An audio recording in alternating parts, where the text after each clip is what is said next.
बिस्मिल्लाहिर्रहमानिर्रहीम नहमदुहु व नसल्ली अला रसूलिल करीम। नाज़रीन करम, तलबा तालिबात, अस्सलाम वालेकुम।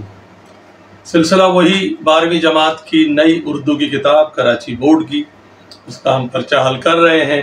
और आज है चौथा सवाल, जो है नज़्म का मरकज़ी ख़याल।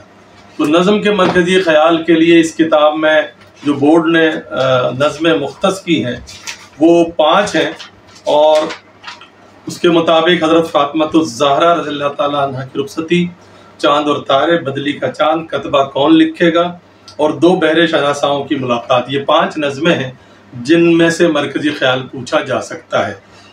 इसमें या भी है, या मरकज़ी ख़याल लिखिए या नज़्म के बंद की तशरीह कीजिए। नज़्म के बंद की तशरीह के लिए उन्होंने हम्द, नात, मनक़बत और गीत, ये 4 नज़में मुख्तस की हैं। देखा ये गया है, बरसों से हम देख रहे हैं कि 99% तलबा बंद की तशरीह नहीं करते और मरकज़ी ख़याल ही लिखते हैं। तो हम भी मरकज़ी ख़याल आपको इन नज़मों का आपके सामने पेश करते हैं।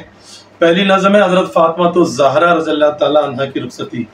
इनको फ़ातिमा-तुज़-ज़हरा कहना बिल्कुल गलत है, नाम में ज़हरा है, ज़े पे ज़बर है।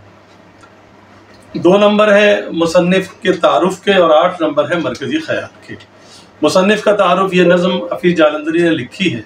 उनके 2 कारनामे हैं, एक तो पाकिस्तान का कौमी तराना उन्होंने लिखा है, और दूसरे शाहनामा इस्लाम के नाम से एक तवील नज़म उन्होंने लिखी है। मुसलमानों के उरूज और ज़वाल की दास्तान उसमें बयान की है, वो 4 जिल्दों में है, वो उनका कारनामा है। ये नज़म भी उसी में से ली गई है। तो शायर का तारुफ़, और उसके अलावा उनकी वजह शोहरत है गीत निगारी की। उन्होंने गीत भी बहुत उम्दा लिखे हैं और मुख्तलिफ तर्ज के गीतों से उर्दू दुनिया को रोशनास कराया है। मरकज़ी ख़याल हज़रत फ़ातिमा-तुज़-ज़हरा रज़ियल्लाहु ताला अन्हा की रुख़सती, इसमें शायर ने जो अशार पेश किए हैं उसमें वाक़या दिखाया है कि जब हज़रत बीबी फ़ातिमा रज़ियल्लाहु ताला अन्हा की शादी सैयदना अली करमुल्लाह वजह के साथ हो रही थी, और उस वाक़े को दिखाकर उन्होंने जो मुसलमान ख़वातीन को दर्स दिया है वो है सादगी का दर्स। वो है कि हम शादी ब्याह में जो फजूल खर्ची करते हैं उससे हम गुरेज करें, और ये बताया है कि घर चलाने के लिए दौलत से ज़्यादा, मकाम और मर्तबे से ज़्यादा, प्लाटों और गाड़ियों से ज़्यादा ज़रूरत होती है कि ख़ातून के अंदर कुछ सिफ़ात होनी चाहिए जो उन्होंने बीबी फ़ातिमा रज़ियल्लाहु ताला अन्हा की गिनवाई है कि आप रज़ियल्लाहु ताला अन्हा जो है बहुत सब्र वाली थी, बहुत सखी थी। आपने ऐसी तरबियत की कि आपकी तरबियत से हसन हुसैन पैदा हुए, और उनमें से एक सैयदुश्शुहदा कहलाए यानी इमाम हुसैन। और आप बहुत ही सब्र वाली थी और निहायत तवक्कुल अल्लाह ताला पे था। मेहनत करने की आपको आदत थी और अल्लाह ताला की इबादत गुजार थी।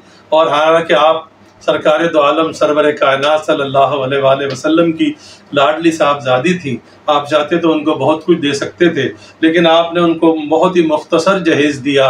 मसलन एक गद्दा दिया, कोई चारपाई दी, कोई पानी भरने के लिए मश्क दी, मटके दिए, ये बहुत ही मामूली सामान।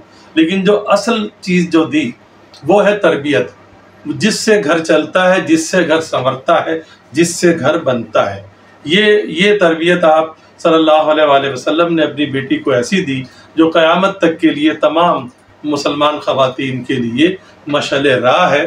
तो इस नज़म के ज़रिए हफ़ीज़ जालंधरी ने मुसलमान ख़वातीन को सादगी का दर्स दिया है, और ये बताया है, ये साबित किया है कि साजो सामान से घर नहीं बना करते, घर बनते हैं औरत के, ख़ातून के ईसार से, सब्र से, उसकी इबादत गुजारी से, उसकी मेहनत की आदत से, उसके तवक्कुल से, इन चीज़ों से घर बनते हैं। यही इस नज़म का मरकज़ी ख़याल है। तो अगली वीडियो में इंशाअल्लाह हम दूसरे नज़म के मरकज़ी ख़याल के साथ हाजिर होंगे।